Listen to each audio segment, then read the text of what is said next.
বিদ্যালয়ে প্রতি বছর ন্যায় এবছরও আমাদের শিক্ষা শুরুতে মানে শিক্ষাবর্ষের শুরুতে বাচ্চা বিবেকানন্দ জনসেবা হাই স্কুল প্রাঙ্গণে প্রশস্ত মাঠে আমাদের প্রতি বছর ন্যায় এবছরও বাৎসরিক ক্রীড়া প্রতিযোগিতা এবং তারপরেই বাৎসরিক অনুষ্ঠান হবে। আমাদের বাৎসরিক ক্রীড়া প্রতিযোগিতা শুরু হলো। এই বাৎসরিক ক্রীড়ায় আমি সমস্ত ছাত্রছাত্রীদের আহ্বান করেছি, আগে থেকেই বলেছি, প্ল্যান প্রোগ্রাম করে দিয়েছি যে এই খেলাধুলায় অবশ্যই ছাত্রছাত্রীদের প্রত্যেককে যোগদান করতে হবে। কারণ আজকাল পড়াশোনার পাশাপাশি কো কারিকুলার অ্যাক্টিভিটিজের গুরুত্ব যে অনেক বেশি তা পশ্চিমবঙ্গ সরকার এবং শিক্ষা দপ্তর উভয়ই তার গুরুত্ব পাঠিয়ে দিয়েছেন।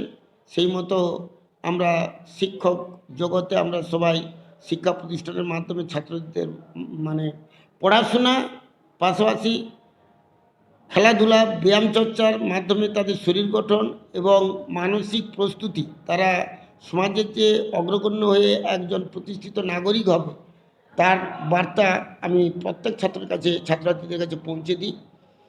সেই নিরিখে এই ছোট ছোট খেলাধুলার মাধ্যমে অর্থাৎ রান, তারপর হচ্ছে long jump, high jump, discus throw, javelin throw সহ মেয়েদের ক্ষেত্রে স্কিপিং দৌড়, গুলি চামচ দৌড়, মিউজিক্যাল চেয়ার রেস, বিভিন্ন যে খেলার আঙ্গিকতা, সেই খেলার ছোট ছোট ইভেন্টের মাধ্যমে তাদের শরীর গঠন হয় এবং তাদের মানসিকভাবে তারা অনেক উন্নত মনস্ক সম্পন্ন ছাত্রছাত্রী গঠিত হয় এবং পরবর্তী ক্ষেত্রে তারা সুনাগরিক তৈরি হয়।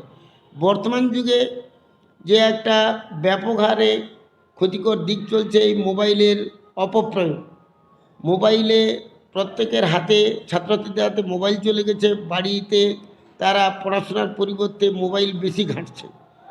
আমি কিন্তু সেখানে নির্দেশ দিই, আমি অনেক বেশি সতর্ক করি, শিক্ষকদেরও নির্দেশ দিয়ে বলি প্রতি ক্লাসে তারা যেন পড়ার পাশাপাশি কিছুটা হলেও তুলে ধরে যে এই মোবাইলের কুরূপটা, মোবাইল যে ভীষণ পড়াশোনার ক্ষতি করছে, মোবাইল ঘাঁটতে ঘাঁটতে পড়াশোনার সময়টাকে নষ্ট করে ফেলছে, মোবাইলের কুরুচিপূর্ণ বিভিন্ন দিকগুলো ছাত্রছাত্রীরা ঘেঁটে তারা ক্ষতি করছে, নিজেদের জীবনকে বড় করতে গিয়ে অনেক বিরূপ প্রতিকূলে পড়ে যাচ্ছে। তারা তাদের চরিত্র গঠন, তাদের বড় হওয়ার যে উন্নত মানসিকতাগুলো নষ্ট করে দিচ্ছে।